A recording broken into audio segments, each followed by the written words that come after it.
Now, whosoever joins in, I will admit. Okay. Whosoever comes, I will admit. You can let them in, but I think with the link they can directly join. But sometimes they will ask. Yeah. We are not comfortable with Google Meet. Huh? Let it turn it. They will do it themselves. Don't worry.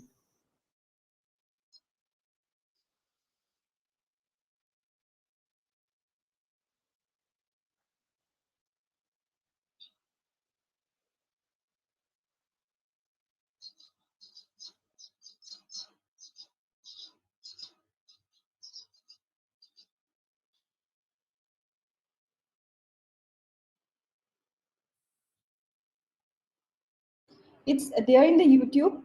Ankur sir, the title that it has given, it should be Indigenous Healing Methods. So I have requested, sir. Yeah.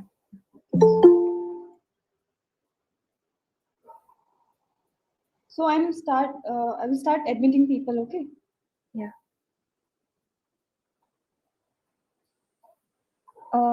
We need to send the Happy. We need Yeah. to send the YouTube broadcast link in the mail to everyone. Okay. Yeah.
Shravani, Yes, ma'am. has ma'am joined? Yeah, she's here. So we can start, I think. It's time. Okay. Yeah. Okay. All right.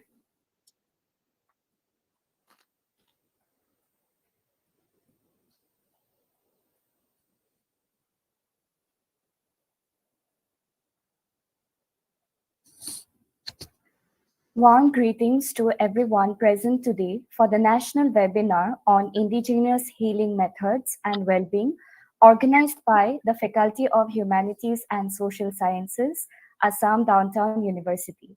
We, Shravani Bhattacharya and Happy Baglari, Assistant Professor, Psychology Program, welcome our esteemed resource person for the session, Dr. Meetu Khosla, ma'am, Associate Professor of Daulat Ram College, University of Delhi.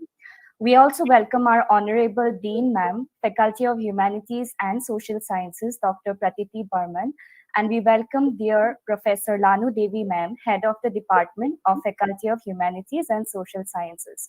We also have among us Dr. M.K. Dev, Associate Dean of Faculty of Humanities and Social Sciences. I now request Dean Ma'am to give her welcome address. Good evening, all the participants present here. I, on behalf of University of Assam in Downtown University, I welcome all the esteemed members present here. Plus, a special welcome to our very own Dr. Mitu Khosla, Madam, who has given her valuable time for this webinar and to be the resource person and talk about something so new for all of us. And I'm really looking forward to listen to her and learn something from this webinar. And I hope all the participants, we are really getting overwhelming responses from people. And I'm hoping that all of us here today will take something with us, because it's something very new which Dr. Khosla is going to talk about. And welcome once again virtually, and I hope in near future when things become all right, and we hope to have you with us in the campus. Thank you for being here, ma'am. Thank you, ma'am. We want to introduce our invited speaker for the day, Dr. Meetu Khosla. She is currently an associate professor of psychology, Daulat Ram College, University of Delhi. With her undergraduate, postgraduate, MPhil degrees, and PhD specialization in cognition and affect from the University of Delhi, Dr. Meetu Khosla has a teaching experience of 27 years. Ma'am is also a Fulbright Fellow, Shastri Fellow, Erasmus Fellow, and ICSSR Fellow. And as part of these fellowships, Ma'am has been a visiting professor and conducted research studies in countries such as India, Poland, France, USA, and Canada. She has been awarded the SSTSG Shastri Indo-Canadian Institute Award and Shastri Indo-Canadian Faculty Mobility Award in Canada. Her research interests include resilience, health and well-being, self-compassion and coping, cross-cultural psychology, Indian psychology, neurocognition, positive psychology, emotion and facial expression, social acceptance, appraisal, personality, among many. She organized an international conference on traditional healing in 2019, sponsored by ICSSR. Ma'am has also been the author of the book Physiological Psychology, published by Sage Publications, which has been prepared especially for the undergraduate students to build their foundational knowledge. Dr. Meetu Khosla is also the author of more than 60 research article publications in India and collaborated researches even internationally. She has been invited as the keynote speaker and has presented papers nationally and internationally and has delivered more than 150 talks both in India and abroad. She has also been running a value education center in college since the last 6 years, and ma'am has also facilitated workshops on themes of resilience, compassion, self-care through values, managing mental health, skills in self-esteem, enhancing self-esteem, learning values through art, relaxation exercises, yoga for health, character strengths, and academic achievement. And coming to today's topic of the webinar, we know that India is a diverse country with rich socio-cultural history, and quite often psychologists, psychiatrists, and social workers encounter discussions on whether the treatment suggestions that have been prescribed by mental health professionals should be the only ones that has to be followed by the patients, or they should continue their own local healing methods which have been passed down to them intergenerationally. As psychologists and mental health professionals, we have an ethical responsibility to maintain the principles of cultural relativism, and understanding this, the understanding of the indigenous healing methods becomes very important. Dr. Meetu Khosla ma'am, through her research, emphasizes the importance of indigenous healing practices, and she also connects the healing practices to available psychology literature to give readers an in-depth understanding of the phenomenon. We are honored to have you as our speaker, ma'am, and over to you. Thank you so much for such kind words. I want to thank Madam Burman for inviting me and giving me this opportunity, and also enabling me to get in touch with my own students, Shravani and Happy, after so long. It's quite a pleasure to see them on this side now. And also to all the people who are present here, I hope that I'm able to deliver what you're looking for. I was also forwarded a list of questions which some of the participants wanted to know. So I have just tried to incorporate that into my presentation. Hopefully, looking forward that you are able to understand what I'm trying to put across, and maybe your questions are answered. If they're not, then I can always take them after that talk. So I have prepared a very brief PPT for you. I'm going to share my screen now. My work in this is not too recent, I would say. It's been past 5 years that I went into this work, and it was very challenging for me. I must share that with you. It was not an easy work. I am a cognitive psychologist, always working in the lab all the time. And trust me, working in the lab is much easier for me than actually working in this. And this is an absolutely new field where I ventured into, because otherwise life gets too stagnated if you're just sticking to one point. And it so happened that I was sitting in a lab with one of my students, and maybe I got a cut or burn somewhere. I don't even remember that. And the student, Julie of mine, she comes and says, "Ma'am, why don't you put something?" And I said, "No, it's not hurting, so it's okay." So she said, "No, if I had been home, I would have got you this," which I figured out was something which was made up of marigold flower leaves. And then she talked about, what kind of medicines her mother makes at home. And that's how the seed for indigenous healing practices was sown. And gradually I got interested into it. I read about it. And then I approached ICSSR. I'm very thankful to them for being so supportive and, giving me some grant to work on this. And then I made this into a major project. And we did about, I think, 11 and 12 studies into this, all undergraduate students who were participating into this voluntarily, trying to figure out how to go about it, because this was something absolutely new for all of us. And we thoroughly enjoyed every bit of it. And whatever researches were done, most of them are published, and some of them are on their way still. You can read them easily, they are on ResearchGate. And then we organized an international conference in my college to present whatever work we had done. Today, specifically, I present the first research that I did in this field on Bodo tribes, because my participant, the student who was working with me, was from that tribe. And I will share my experiences as I share with you what I have learned. When we tried to do the review of literature, we were astonished to see that there was not much written. There was not much literature available on this. So we have to literally call up people in different universities, go to different libraries, and try to figure out that what exactly is indigenous? What is it that is so appealing to us? And why do we need to delve into it?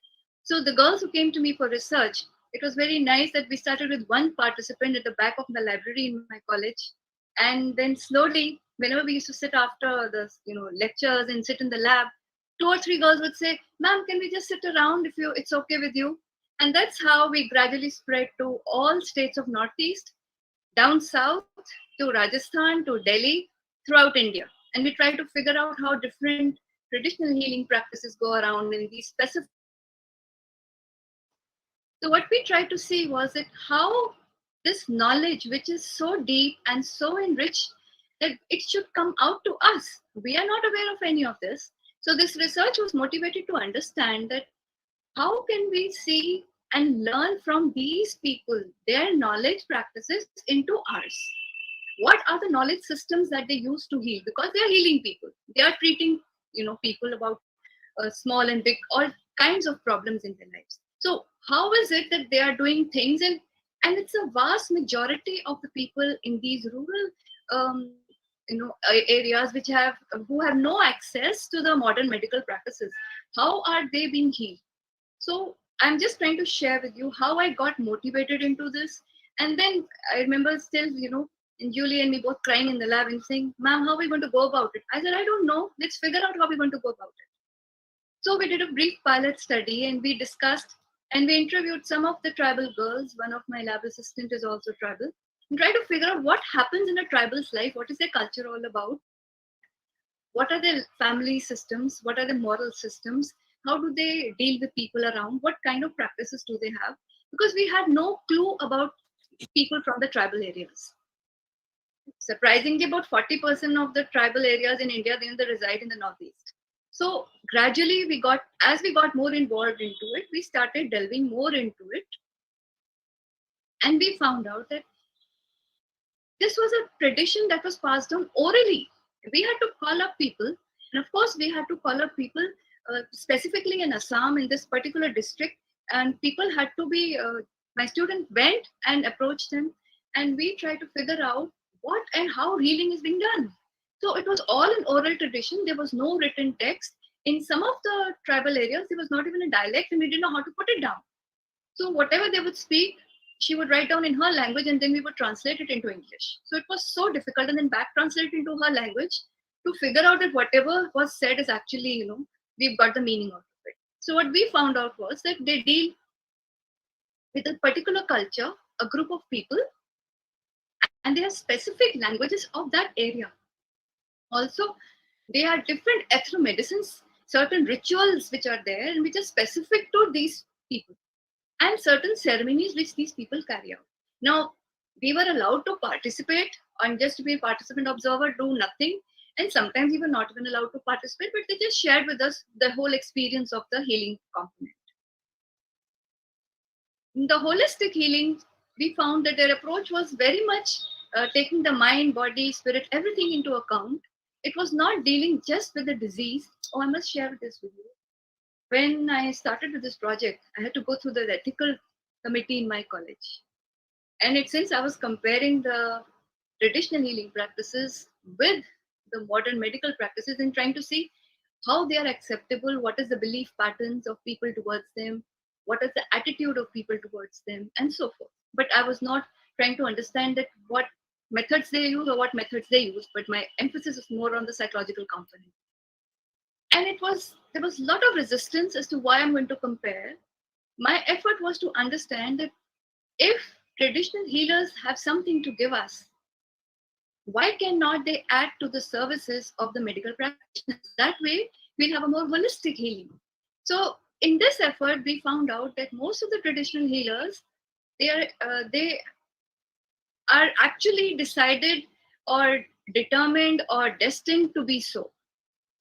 They have ancestral roots, they have a spirituality component, they have that nature can heal. There's a lot of importance given to nature in these areas.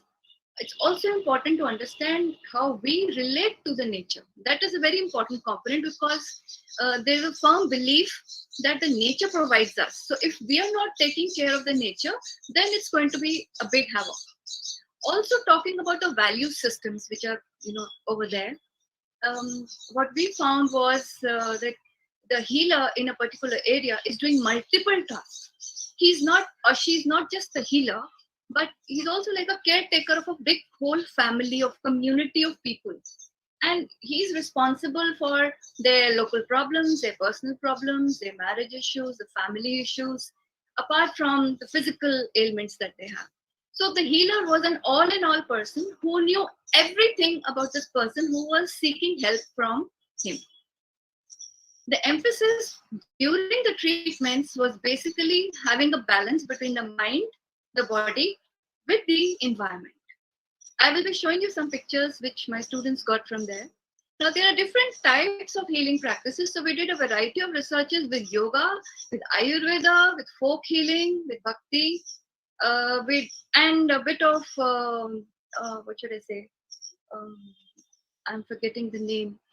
The last study we went in was for Nishi tribe, which was very difficult for us to approach in Arunachal Pradesh, and also for Peer Babas and temple healing, which is the most frequently used in Delhi.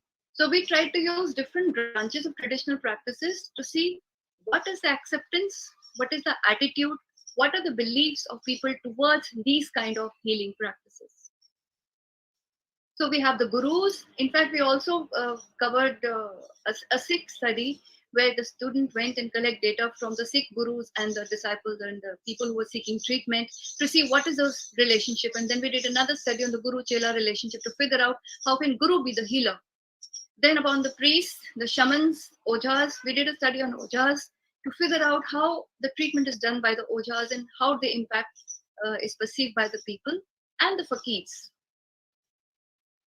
So what was important for us was to understand what does the traditional healer do, what is he all about, and how to understand him. One thing became very clear from these studies was that he's a person who people believe is very sacred. He's somebody who is known to be a legend. He's somebody who's he or she, but we hardly found two women traditional healers, but mostly they were men. And they were people who could do miracles, who could do things which were not expected. Also, there was sort of cultural compatibility. It would be very difficult for us to do research if we did not have a via media or a mediator from that particular community with us. My student was from Bodo community, so it was very easy for us to get in touch with them, get appointments, go in for interviews, and things like do recordings, take permissions, can we share the data and things like that. We have to be very sensitive to the cultural symbols that they use. We have to be very sure as to what are we trying to do, why do we need to understand them. So it was important to see that they were the connection between the person and something great, the humanity with the nature. So it was not just the person they were dealing with, they had a bigger concern. It was more a compassionate concern, if we see. And they delved more into divine healing processes. They kind of displayed some kind of supernatural powers, and people felt that they had it in them from their birth, or there was a process in which I will share with you a little later, how they could communicate with this divine power to heal them, or they had visions to heal them. So these are the perceptions which we got from people about them. There were a lot of customs that they had to follow, even when they are seeking help from a traditional healer. They had to restrain certain things, they had to abstain from certain things, they had to follow certain rituals, which was important. So in every community of these people, which is very specific to them, and no outsider is allowed. So that was also something we learned. This study particularly, so I'm just giving you the overall picture what we did. So this was to understand the nature of the healing practices in Bodo tribes of Assam in comparison to modern medical treatment procedures. So the nature, in the sense, was what was the healing process all about? What were the social cultural beliefs of the healers? What did they believe when they were healing people? And what was the level of acceptance? How people were accepting or open to these kind of procedures. So we went into 3 phases of the study. This was a very in-depth study. The phase 1 was we had to take interviews from the traditional healers. In the second phase, we took interviews from the medical practitioners in that area. And thirdly, we interviewed people who had been going for treatment to these healers to see why they are going to the healers and why not they are going to the practitioners, or are they going both to the practitioners and the healers, or just to the practitioners. So we just try to figure that out. Now, this was one of the healers whom we talked to, and he was very open. It was a big video these girls used to bring for me, and we took permissions that we could share his pictures. So if you see, this is the place he heals, he sees people, and we go through appointment. And this is the natural habitat, which has all the herbs that he needs. This has all the herbs, all the plants, all the saplings, and he had more than 101 varieties he started with. And now it was proposed that he had more than 1,000 varieties. Now he's become old and he's been doing it since he was 10 years. So he's talking about, if you see in the first picture, he's holding his arm.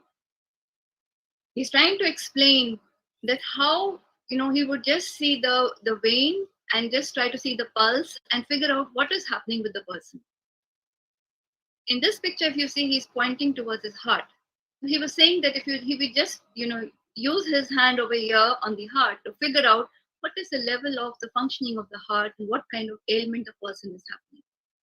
And if you see here, he's trying to explain in his own words. So we had an interpreter with us who would try to, help us understand what he's trying to tell us. You see how casually he's sitting, how relaxed he is, how open he is. He knew that we were recording him, but he was very acceptable towards this. Here he's trying to point towards his knee. If you see here that he's talking about arthritis, how arthritis begins and how it is related to family issues, to depression, to some kind of burden that the person is feeling, and that is manifested in physical ailment. And then here, if you see, he's talking about he's pointing upwards to the supernatural powers. Not definitely, they have different, they believe in nature gods. They specifically have different kinds of gods, not specifically mentioning any particular god, but mostly giving emphasis to the nature. And he says that there is a connection which is there between the something which is up there and between the nature and us. So this mind, body, spirit unity is very important. So this is something like what Ayurvedic science also talks about. And then here he's talking about again that when you're holding the hand in a particular way, he was also trying to teach some exercises which could be done to deal with minor ailments without any medication. This was the area which, that we had to pass to go over there. And this is his home. And if you see, it is thorough jungle. And in some area, and there is no light. There is no light, there is no Pakka road. But the girls were so determined to go and collect data. And this was very touching moment where the student of mine went with her brother on the bike, and they came up the part where there's a river, and there was no bridge. Do you see this? So there were just two logs together, tied up, and she had to literally walk on the bridge with the camera and everything with her brother to go and take. And he used to live beyond the river, and she went, a number of times to collect data. This shows her dedication to learn and to participate in the study. This is again, he got a leaf from his garden to show the medicinal value of this leaf. This is the hand of my student. And how a particular plant can be used in different ways. The leaf, the stem, the roots, everything, is beneficial. This is again his garden. He had a very big land where all these herbs are there, and he gave the names of the herbs, not mentioning them here. But he talked about it, how each and every part of the tree, of the plant, of the bush, everything is very important. So for measures, we use semi-structured interviews, which we had open-ended questionnaires to know about, what is their attitude towards healing. I mean, how did they get into healing? How do you know that you're supposed to heal? I mean, out of in a tribe, suppose in your family there are 6 members, 7 members. So how do you know that you are the destined one? And how do people accept you so easily? So we wanted to understand that process too. So our pilot studies helped us to develop this questionnaire. And what we found was that family heritage played a very important role. So just briefly telling you the process.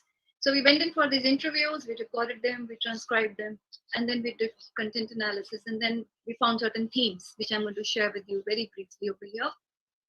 So the first thing we found was that the healers, there was a lot of emphasis on family heritage.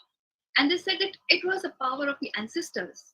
They kind of bestowed this person who was the healer to be the healer. It was like when he was growing up, he himself was so interested to know what are the rituals, how the different treatments are done, what are the different types of ailments they can deal with, what are the different kinds of herbs, how can they do this? So this was in a particular family, and this was going on within that family from ancestors. So it could be like the great grandfather going to the great grandson.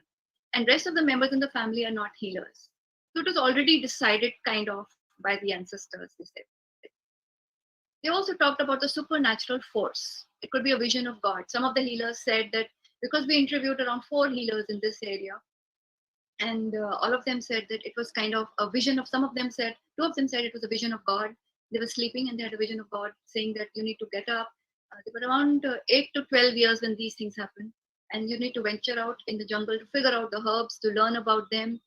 And when they come back after many years, and then they're fully aware of all the knowledge, and this knowledge is given to them through supernatural forces guiding them. So they are the destined one by the God to heal other people. That is what they believed. Not necessarily that they are educated into this, they don't have any formal training in this, but it was just that they said that when they went into the jungle, they did a lot of meditation, and they trying to figure out about the different herbs, and the knowledge was just passed on to them. Some of them said that it was also due to community involvement. Why community involvement? Because the grandparents in the community, the elders or the family members, they also passed on, some learnings to them. But mostly it was due to supernatural forces. But it was also made sure that the person who was involved into this, the person who was destined to be healer, had a positive self-direction. His intention was to help people. His intention was to develop the community's well-being, not an individual well-being. Like I said, that they are not just dealing with the person. They are responsible for the whole community. And the well-being of the community, the goodness, is dependent on them. So to bridge the relationship between the family members and between the family members with other people in the community. There's a lot of emphasis on faith and these abilities that he has the wisdom to deal with any kind of physical, mental, social issue, and he is powerful enough to help people deal with them. They also have this urgent need to help people, benevolent motivation to share, and they don't take any money. If people insist, they may take something in kind. That also what they need. Otherwise, they do not, because they say ki shafa chali jayegi. They will lose their ability to heal people, and this is something that God has given them. So God will take care of them. So they don't need anything from anyone, and they are in abundance. So the training is generally through family or through oral traditions in the community again, because they don't have anything written. So the student also asked, that how is it going to pass on to the next one? Because one of the healer was very old, was in his 80s. So he says, when the time comes, the next healer will also come automatically. So she said that, do you know who's going to be the next one after you? He says, I don't know. The message will come. We get to know. So the method of healing, they had different types of techniques which they had. They would have an earthen pot filled with water, or they would have certain chants, or they would have a sacred fire, they would have ashes, flowers, they would have certain animal parts, or they would have some natural resources, as simple as this is soil, mud. They may also invite, the Vayu Devta and, the sun god, and they would involve, it was a holistic healing that they were involved in. We try to understand schematically how it happens. So we try to figure out that the traditional healer always had a purpose. So the healer himself was either determined to heal people or to, bind the community together, or also to keep up the family traditions, the community traditions, the culture, the value systems. It was very important to keep them intact, because that was the root, the foundation of the community. So they felt that they had this responsibility. There was no as such prerequisite to be a healer, except that he should have the potential. And who decides the potential is something which is supernatural, or maybe a eldest member of the family who's already a healer. But generally, in the case of the healers we interviewed, it was supernatural forces only which guided them. The healers are also very inquisitive to learn. The ability to learn has to be there. And also the ability to intervene. Intervene, if there is any kind of sickness, then you have to intervene and deal with it. There's an interesting episode where in one community, the lady was the healer, and the son also wanted to be the healer. And both of them go in the jungle, that we'll go and come back and we'll see who's the healer. And ultimately, the son came back after a week and says, oh, I've had enough. I cannot do anymore. And the woman went ahead So we have this, I mean, I cannot name them, but this is how it happened. So you cannot force anyone. You cannot, argue that I want to be. It just happens, and you have the potentiality inside you. Only then you become a healer. Also, the qualifications, you should have interpersonal connectedness. The person who is a healer is able to connect with other people very easily, even if he may not speak. Through his gestures, the way he has his eye contact, everything plays an important role. Also, he must have standardized knowledge about the herbs, which is very important. How is he going to heal? And also religious strength. All of them were engaged into a lot of meditative practices and connecting with God some or the other time in the day, and they hardly slept. Most of the time, they were just, connecting with God and trying to, even if they were dealing with any kind of illness, they would ask about the treatment, connecting with God inside their heart. The methods they use, they could be using chants or mantras. So there are specific chants for specific kinds of illnesses, and there's specific mantras for specific illnesses. They may be doing some kind of like a havan, you have a small bonfire and they go around it and recite these chants. They do certain things which are the rituals to deal with a particular kind of illness. They would also inspire people to engage into certain kind of worships. So spirituality was one component.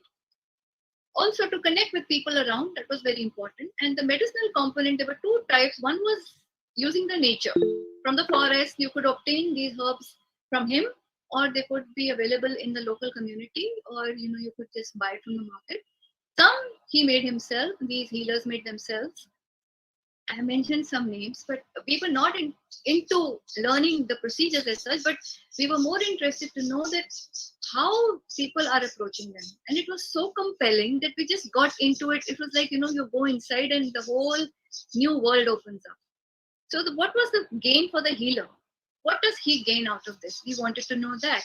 So he smiled and he says there are so many things at the personal level, at the social level. He has a very important role to play in the community. He's the most respected person. So if anybody has a job, everybody's going out, everybody's getting married, any decision has to be made, the healer is consulted. He says that he's like a social servant. He's working for the community with nothing in return. And he also possesses a great power. So he said that he was using this power to help the community, which was like bridging a gap which was there. Now, what was the healing process that they were involved in? So, one important theme that emerged was that they were involved in holistic treatment, using of physical, emotional, spiritual energies in a very balanced state, which was very important.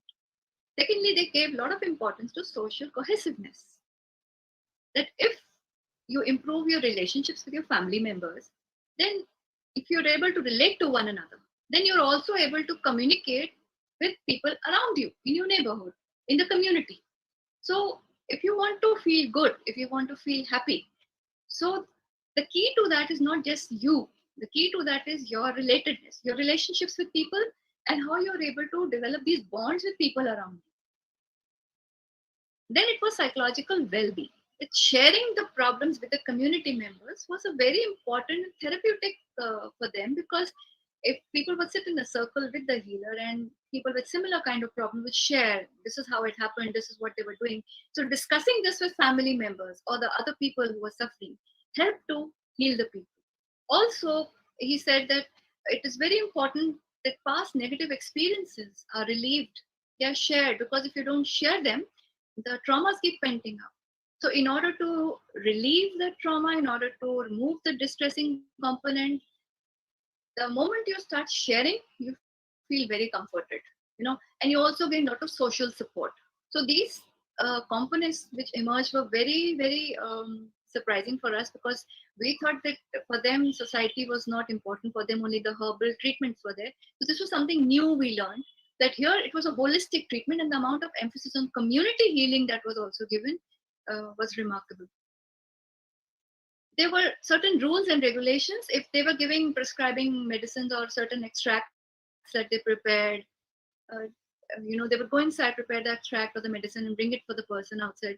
So there were certain rules how and when to have them, what things they could have along with it, what things they could not have along with it. So all these things were given to the people. different kind of rituals were prescribed for dealing with different kinds of problems. Sometimes they would use a feather to just touch the body parts which were needing any healing and trying to heal them with the superpowers that they believe that the god would bestow on them to heal.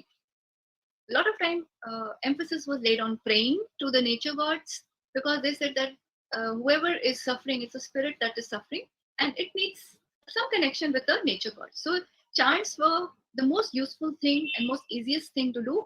You have to memorize the chants and repeat them as in a process that they would tell you to do it. They also said it was important to please the gods or the ancestors and ask for forgiveness if you've done something wrong, if you've thought something wrong. It's not necessarily that something physically is done wrong.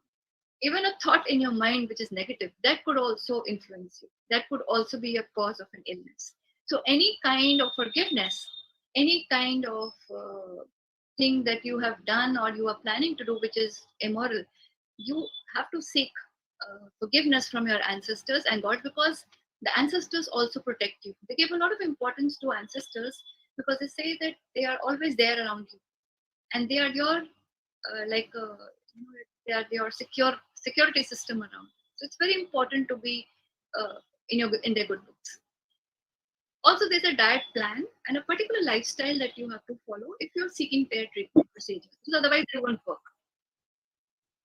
So what we found out after that was that how people tried to figure out people who were taking help from them that the treatments were very effective because there were no side effects involved. That was one of the emphasis we found why people engaged into it because there was no side effect, and secondly that there was no taboo. If there is a problem of infertility, if the girl is not getting married, if the girl is having some kind of possession symptoms, or if the boy is not able to have a good job, whatever. If they go to a psychiatrist, if they go to a counselor, it is a social taboo, very difficult for that person to come back into the community or get married. But if they go to a traditional healer, it's very easy for them to merge into the community. And also, it's very cost effective. They don't have to shell out large amounts of money for a small treatment or a big treatment. Apart from that, they said that it is the mind body connection that they were emphasizing, the holistic form of treatment, which was being very effective for them. So they were dealing with the whole, if you see, I've written here a lot of illnesses that they were dealing with: anxiety, ADHD, hypertension, memory problems, depression, aggressiveness, possession, social isolation, mental instability, schizophrenia, and a lot of physical illnesses as well: cancer, cysts, asthma, and so on and so forth. So the healers were treating all kind of uh, illnesses, mental and physical, and their approach was basically using the message from the god, and also they would have to follow certain abstinences, follow spirituality, natural resources. Sometimes they would also tell you how to massage a particular area, which would help in a particular direction, in a particular frequency, and how many times you have to do it in a day. That was also healing. The healing was also to protect you from any kind of the person who's seeking treatment from any kind of evil spirits. So there was a lot of cultural significance in these healing processes, which was very important, and it was important to uphold this legacy. So our interest was to understand that how do we bring such rich knowledge to us in the cities, because we don't know anything about this and we need to know about all this. So for advancement of science, for advancement and promotion of health and prevention of disease, it is important for us to connect their knowledge into the modern practices which are held, and that's what actually interested us in developing this conference. And we had people from all around the world. We had 21 speakers. We had about 13 speakers from international, from USA, Canada, France, I don't know from where, all these countries. They were presenting their knowledge about traditional healers, and we were presenting from India. And we're trying to see what are the similarities and how we can bridge this gap together. The effectiveness of traditional healing is very apparent because it may not eliminate the problem, but sometimes it may cure the illness, but it may actually give you comfort and relief, which helps you to sustain, which helps you to give some kind of a respite from your illness. And it also helps you to understand the disease from a very different perspective. How you can stop it, how you can prevent it from happening, how you can try to help yourself, how your eating habits or your behavior patterns or your dealing with people or whatever you're doing with your life, your lifestyle, how is that influencing or mediating in your illness.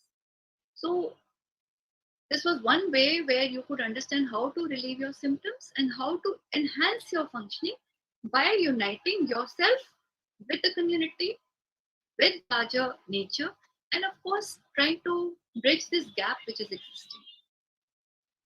When we asked the people about their preferences for traditional healing, we found that there were a lot of factors which were involved. Again, we tried to put them into categories. I think we have time.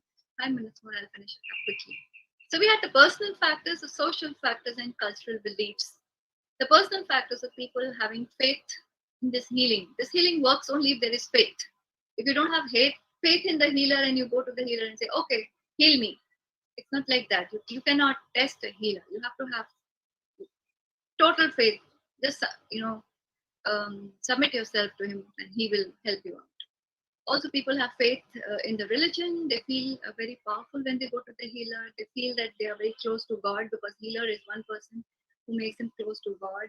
And also, if it's a family tradition, people, like in the family, the great grandfathers, uncles, aunts, everybody is going to the traditional healer. So the child also goes to the healer.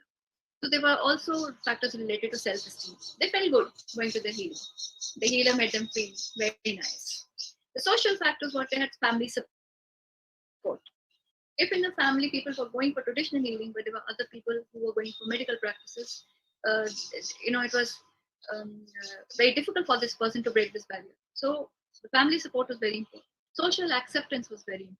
Going to a healer, you were easily accepted in the society.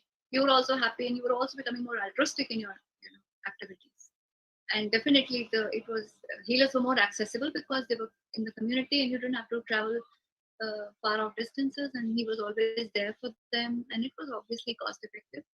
A lot of cultural beliefs were behind these practices, these treatments. They felt that it was due to destiny that they were seeking help from the healer. Nobody can go to the healer if it is not destiny. And also they had that it is a will of God that we have to be okay, so the healer is helping us. They had a strong faith in the theory of karma, that whatever you do, your karma in the past life is influencing you now, and that's why it is manifesting in physical symptoms. So you have to improve the karma now so that in the next life you are not suffering from any of these illnesses. Also, what is meaningful in life? That was also emphasized. Why have you got birth? Why are you here? What is the reason for your existence? So these are very meaningful things which make you think. So the healing process involves so many different aspects, which was very interesting for us to know. So the person is actually able to understand how he can become, in harmony with the nature and with himself and with people around him, which will make him globally more happier and healthier. And there are lots of issues that they deal with, but basically we were just talking about specific people in the Bodo tribes only, and how spirituality played a major role in their healing patterns. We're trying to compare. We did interview some medical practitioners in that area, and we found that there were certain differences which were apparent. Like the medical practitioners are more concerned with the immediate condition, using Western medical procedures, surgery, obviously. And the traditional healers were trying to go to the root of the disorder, not what is happening immediately, and how supernatural powers could be used to help them. Their emphasis was using traditional herbs, extracts, or even tree barks, animal barks, whatever. In case of the medical practitioners, mostly allopathic medicines or injections. The doctor may sometimes visit the home of the patient, but mostly they would go to the hospital. In the healer could be visiting people's homes also, but mostly people would go to his premises for treatment. The healer had no formal training, unlike the medical practitioner who had a medical degree. And the medical practitioners would always take a fee, but healers don't take a fee because if people insisted, then in kind it would be given.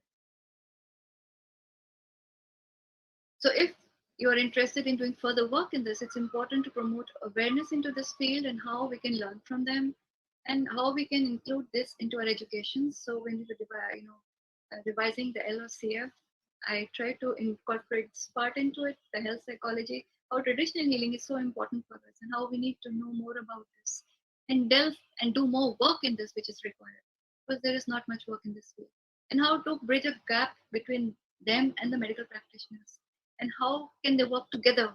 So that will be wonderful if they can work together. And further research collaborations are very much required because you have to collaborate with people in these different areas. In fact, we did one research in the Samoan community in Australia through, I think, working online is also a blessing sometimes. So the student of mine worked with the Samoan community over there to figure out how they work.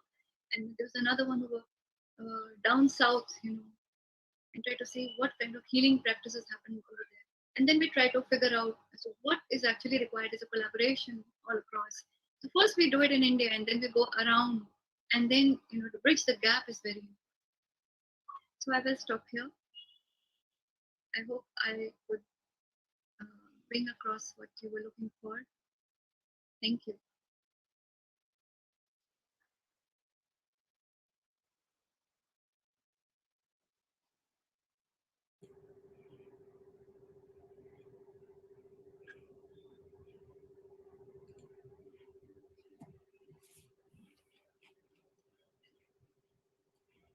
I'll just open the chat for your questions. Thank you, Meetu ma'am. So for such an insightful and enlightening session, ma'am, you have focused on the topic which is important, and healing can still happen through the indigenous methods. Ma'am, you have focused on the things from the ground level and how you have made it happen, focusing the step-by-step processes, focused on the villages of the Northeast, emphasized the importance of local healing practices for upholding health. Moreover, you have also connected the local healing practices to available psychology literature to give readers as in-depth understanding of the phenomena. Hence, there is a need to integrate traditional healing practices with modern medical procedures for broader reach and more effective treatment. Thank you, ma'am. With the permission of Meetu ma'am, I am proceeding towards question and answer round. I will read it. Okay. So many. Yes, there are so many questions. Thank you for the lovely comments. I'm just waiting. Faith works wonders. Can I ask something? Yes, please. And sorry for not being able to attend since the beginning of your talk, honorable speaker. And I found, because I'm a student of social and cultural anthropology, and this subject really fascinates me a lot. And I want to be since the beginning of the talk, but due to certain unavoidable circumstances, I could not from the beginning. I request Shravani to let me hear the recorded verses. But Yeah, sure, ma'am. towards the later part of your speech, I found this speech quite interesting because this field which is called medicine, and you have actually made a holistic approach to establish or to diminish gap between ethnomedicine and modern medicine, and you have suggested some collaborative, and I'm so happy about also the field of black magic, how divination takes place in the community to identify diseases. They neglect to go to medical practice owners, because of which lots of death are happening. I am very happy we need to have such discussion more. Looking forward to hearing from you again. Thank you. Thank you, Lanu ma'am, for such kind words. Ma'am, Lanu ma'am is our head of the department of our Faculty of Humanities and Social Sciences. Thank you, ma'am. Welcome, welcome. Maybe we can collaborate on some work together then. Yes, definitely. We have more questions in the chat box, so I will read the question, ma'am. Schizophrenia. To ask something. Okay. Dr. Rajesh Verma. You can unmute yourself and you can ask. Yeah, namaskar, ma'am. And thank you for the wonderful session. And it is gratifying that someone is from the academic fraternity looking after indigenous and trying to spread it throughout it. That's a very much gratifying. My question is not related to your presentation. My question is, I have just posted in the chat box too. What are the all academic and the administrative problems you faced? It is not so easy to go for the taking grant from ICSR for this type of things indigenous. Nobody is nowadays looking for that. All are worried about the Western system. So what all problems you face, kindly just give. I am expecting this much, but you might have, it has been a very big hurdle for you. And for that, I am saluting you. Very big. Yeah. So can you share a few problems what you faced? Well, the first thing was, like I shared that when I approached my college ethical review committee, I had a vow for 4 hours. As why I want to do this research. I finished my pilot studies just because I knew they would ask me, "Ki aapne ye kaam kiya hai kabhi?" I don't know why they felt so intimidated with me indulging into this kind of work. And I was hell bent upon doing this work, and my convener kept saying, "Don't argue." I said, "No, I have to justify why I'm doing it, why there is a need to do this. I don't want to do the survey thing. I don't want to do any more of those things. You give a random questionnaire, take data." I didn't want that run of the mill studies, I wanted to delve into the community, into something I had not done. It was a big challenge because I was stagnated doing experimental work. I was working on facial expressions for a very long time. All my cross-cultural studies are on that, emoting in the lab, recognition, generation. I was done it. Then there was a way of surveys, but this was something different. Dealing with people who I didn't know their language, but it was so interesting. In fact, there was a professor, I will not name her. She, when she heard about my work, she said, "Let's collaborate." I said, "Okay." We started doing something. The only thing in question was that she would never see, their lab would never see my students. So when we were just about to go into the pilot study, you can understand how many meetings happen before the pilot happens. Then I opened the Skype and I see a whole lot of people sitting over there. So I said, "What is all this?" So she says, "Oh, they were looking like this." I said, "What are you waiting for?" She says, "Oh, we want to see your students because my students have never seen tribal girls." I said, "I'm not working with you. If this is your attitude, I always told you that this is very confidential and you will only deal with me. None of my students will come forth." I stopped the work. Everything went in dumps. She said, "You will pay for it." I said, "I don't care because you are learning from us. We are providing you. I'm not doing anything with you." It's been 6 years. I haven't talked to her. I have very high regard for her. She's a very famous person. I just cannot do work with a person who has no regard for us, who is insensitive to us, So, and I went to my class and I told my girls, because I had 19 girls working with me, I could not betray them just to be famous or to get in collaboration with a very hi-fi, college. I didn't want that. So I told my girls. So they said, "No, ma'am, it's okay. We'll come." I said, "No, I don't need anything from her.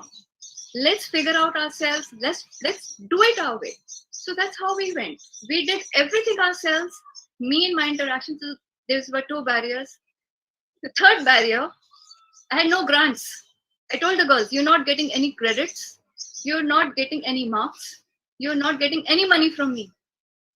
So they were putting in their money. I was putting in my money, whatever was required. I approached ICSSR with this idea that I want to work in this field. And the sir over there was very nice. And he says, "Why don't you have a conference where you can invite people from all over India and abroad to see what kind of work is being done?" I had no clue about this. So the seed of this conference was sown. I had no grant till then. So he said, "If you don't get grant, I don't know if I'll get you grant." I said, "I'll work. I'll spend my money." I got a grant, and I was astonished to know that so many people were interested to know about India. And in fact, there was a time when I had to stop people from coming. I could not accommodate so many speakers. I had more than 12 people coming internationally, and I did not pay them a penny. They all came them by themselves. They did everything. I did not do anything for them. They just came to see what we are doing. Fourth problem, to publish research in this in reputed journals. There is a lot of resistance. Nobody wants to hear about this work. And I don't want to name people or journals again, but this is authentic work. I mean, I'm sharing data. I have, you can't imagine how many hard drives I have, because once you have these videos, your drive crashes. So I have 2 hard drives for all my data, and I tell these people, when the paper comes up, paper rejected, it kills me till here. And then I write back to them that you are used to the run-of-the-mill studies where people do experimental work. No, they don't do experimental work. उसमें भी बड़ी मेहनत लगती है. They do simple surveys. Survey दे दो, online कर लो, data cook कर दो. That is no research. I told him, this is real research, which if you're not publishing, I'll publish it anywhere, because I want people to read about it. So, as a matter of fact, we did publish, after my conference, we published 6 papers on this, 3 more after that, but I still have 5 papers. Yesterday also, my students were looking, ma'am, kaha publish kare? I refused to give up. It's been 3 years, papers are ready, they are revising and revising as per the journals, but मुझे पता है, and I tell them, look, 1% chance they will publish. यहाँ नहीं तो we'll go there, वहाँ नहीं तो we'll go there, but even if it's a small journal, कोई ना कोई तो पढ़ेगा ना, नहीं तो मैं research gate पे डाल दूंगी, वहाँ people read. And the moment I put it there, 100 of people, read it. So at least किसी के काम तो आएगा. So challenges तो बहुत है. While doing research, the challenge was to communicate with the members in the community, because I don't speak Assamese. I don't speak the tribal languages, because we work with tribal people. So the students knew that language. In fact, some of the students also were not conversant. So we got hold of their mothers, their brothers, their family members, the local leaders over there, क्योंकि permissions चाहिए थी काम करने के लिए. So, and also promise that the data, their identity will not be revealed, in any possible way. So, but it was a very fruitful work, and I presented this at many international conferences, and it was very highly accepted. I think that would motivate many people to delve into this work. Thank you, ma'am. That was the thing. I think my question touched your heart, but for that, I have very, very great salute to you for this work. Thank you, sir. Just to answer some questions of the students, I think. Yeah, there are questions in the chat box. I will read it, ma'am. Ma'am, is the indigenous healing method used only for physical illness? What are the other psychiatric problems that are dealt with? We were not interested to know what illnesses they were dealing with. We were interested to know what is the attitude of people towards them, and why the healers are healers. And then how healers can, because we were so fascinated by this fact. Trust me, it was only after this I realized that they were working in such a beautiful way by connecting us with the community. That is what is required now. Why COVID happened was just because of this. We disregarded our nature. It gave back on us. If we take care of our nature, this would have never happened. So this is how it's taking back on us. So we are going back to the roots. But कोई सुनना नहीं चाहता ना, problem ही है. सारी problem यहाँ आती है. While, now when I'm teaching, I don't know if my girls would agree to it, because बहुत barrier है. इसमें scientific proof क्या है? Everybody looks for scientific proof. I think this is enough proof. Getting data and talking and taking, sense out of it. But if a Western psychologist would say, we need to have harmony between mind, body, and nature. Sure. Hindustani koi keh de to, that is the attitude we need to develop. We need to respect ourselves. If we respect ourselves, then people are going to respect us. We need the courage to be rebellious. I think I'm pretty rebellious now. An aunt of mine is here who is my role model into this, actually. She has taught me to say what I feel, the courage to speak what I feel. Right? I don't know what kind of illnesses, but they did talk about possession syndromes, they talk about psychosis, they talk about infertility, which is a big issue over there, insomnia. But like I said, I was not into the medical disorders or psychiatric problems. Neurotic problems, they would deal with anxiety issues that I know.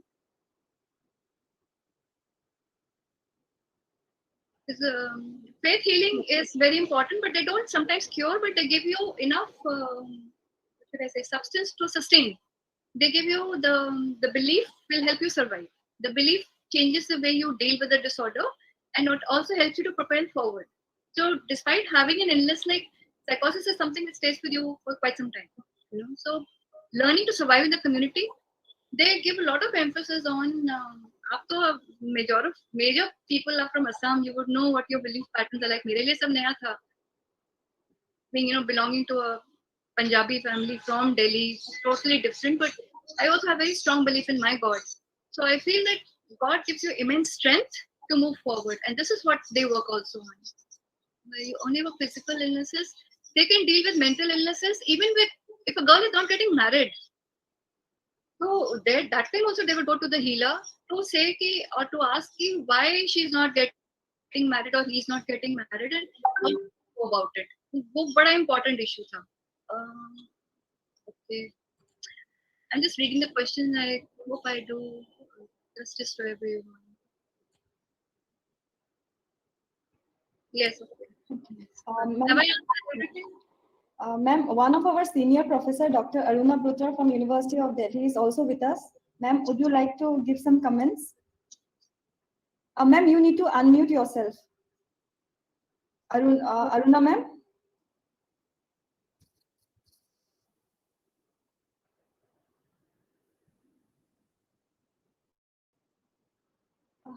Okay, got Yes. it. But I've lost the picture. We can't hear you. Can you hear me now? Yes, ma'am, we can hear you now. Yeah. So I am it's a mutual admiration. I am a great admirer of Dr. Meetu Khosla. And the reason being that she has a very scientific mind, and yet she accommodates the traditions of our culture and tries to put things, integrating the tribals with the urbans, the neo-rich, the nova whites. You see, in the urban area, there are इसको ठीक कर दो कि थोड़ा ये picture छोटी हो गई है मेरी. There are people who are very experimental oriented, and the moment I have been working in the area of relaxation techniques, which I mix and match and borrow from yogic exercises, and I use them for overcoming anxiety or examination anxiety in students. And when I go to some international conferences to present the paper, I am questioned, why 5 trials? Why not 10 trials? And then why do you hold the breath to the count of 10 and not 12 and not 5? And so that rigorous scientific method, I have not put it down. I don't disrespect it, but I integrate it with whatever is available within my Indian culture. But it is looked down upon by the experimentalists, and so they don't like it.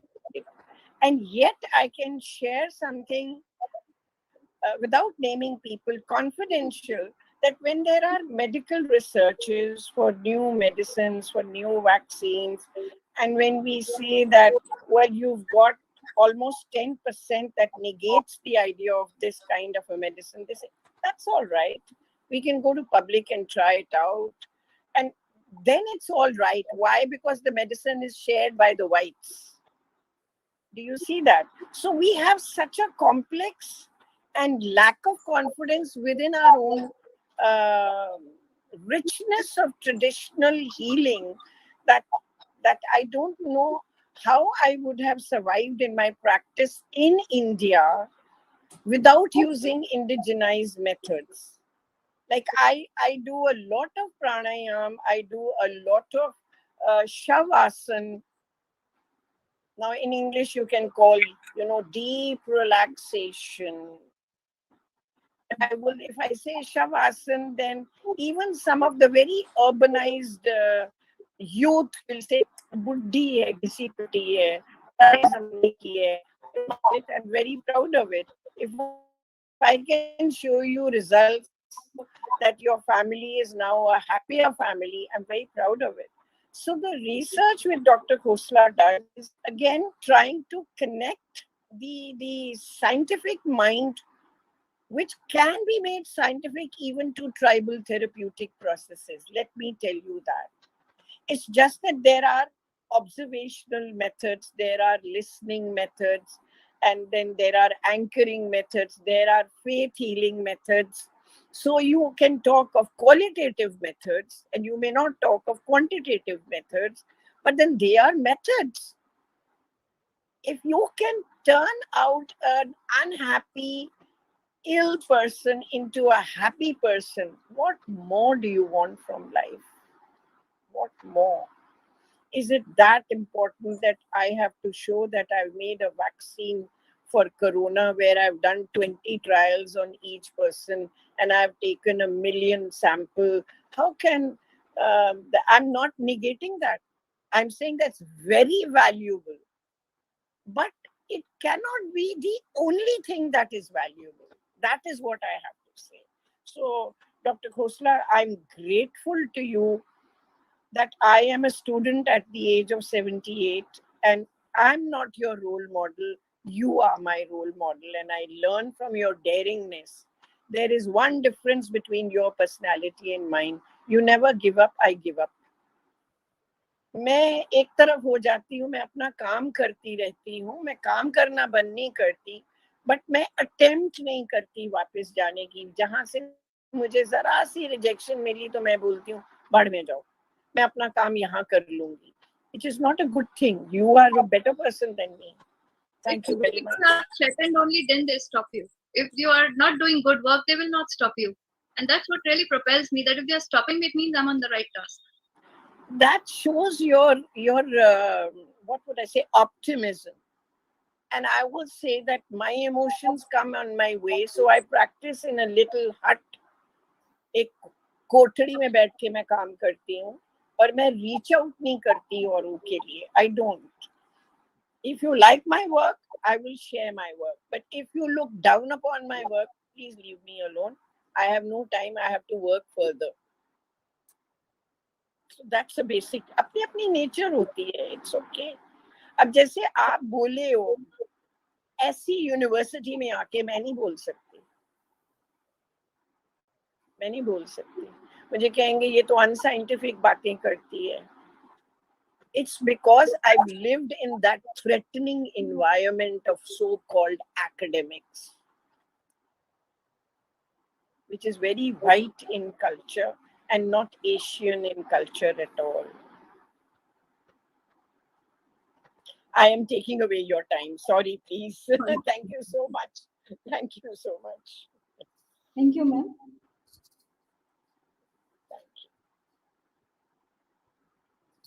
Now we are done with our question and answer round. Meetu ma'am, would you like to say something regarding the webinar? I think it was beautifully organized. Everything was right on time at 6 o'clock sharp, and the response was overwhelming because I remember students were panicking; they weren't able to register, so I kept bothering these two, Shravani and Happy, that they all want to come in. And I think it's a very wonderful team, and they were so open to it. This was really encouraging for me because this is something just way off, and Shravani kind of insisted that this is something we want to hear about. So this is like a light, in the darkness, that people are going to open up to this because this is a national webinar, so this is going to be accessible to people all around, And I'm glad that this came up. Thank you. That this is a calling to reach out to people to delve into work into this area. This is very much required, and we as academicians need to delve into it because we are the only people who can bridge the gap between us. So, if there are barriers, don't let it stop you. Just go ahead and courage and share with us. Because only if you share, you can inspire people to delve into it. Thank you so much. Thank you, ma'am. I'll just say a few words. Just a minute. What I would like to say is like it's really interesting because Northeast India is a hub of tribal people, and there are a lot of studies being carried out. It's one of the paradise for the anthropologist. Okay, and there are studies carried out when it comes to indigenous healing process and all. But this is the first time I think someone from psychology has taken the initiative initiative, taking it out from us and trying to, send it across the world. This is what very important for all of us to understand. And why not? And this is the hegemony of the what all of you have said, both Professor Khosla and Bruta ma'am, that the hegemony of the white people, how they have always looked down upon the indigenous knowledge and healing process, or the alternative way. What they felt always right was supposed to be right for everyone. So I think this kind of discussion is extremely important and need of the hour, where we also look beyond the so-called scientific methods, So it's really a great learning experience, and I'm really thankful to Meetu ma'am and your group of students who has done wonderful job of collecting the data and doing it going out of their way. It matters a lot. It shows the dedication you have and plus your students have. So thank you so much for sharing this information with us, and we are really indebted to you. And it was a beautiful discussion. Thank you. Thank you so much. With this, we have come to an end of today's national webinar. I would like to thank our honorable speaker, Dr. Meetu Khosla, and I'm sure it's a huge takeaway for all of us. And also looking forward for further such collaboration in future with you, ma'am. Thank you to our Dean in charge, Dr. Patiti Burman, Head of the Department, Professor Ranu Devi, Associate Dean, Dr. M.K. Dev, our Trustee, Varesh Dr. Convener, Ms. Shravani Bhattacharya, our volunteer, Tage Konya, student of MSc Clinical Psychology, batch 2020-2022, and all the participants both in Google Meet and in YouTube live streaming. Thank you all for joining us this late evening. Yeah, I would also like to thank our IT officer, Ankur Saikya sir, who went beyond the duty time to extend us the YouTube broadcast link. So thank you so much, sir. Thank you all for joining us this late evening, and hope you all have a great Sunday. Take care and stay safe. Moreover, we have also shared the feedback link for e-certificate in the chat box, both the platform. You all can start filling it out. With the permission of the Dean ma'am, I'm declaring the webinar to be closed. But I will be waiting for 15 minutes to fill the feedback form. Thank you. You can get in touch with me on my email. I've just written my email over here, just in case somebody wants to walk in. Yeah, sure, ma'am. We will share. Yeah. Take care. Thank you. Bye-bye. Thank you, ma'am.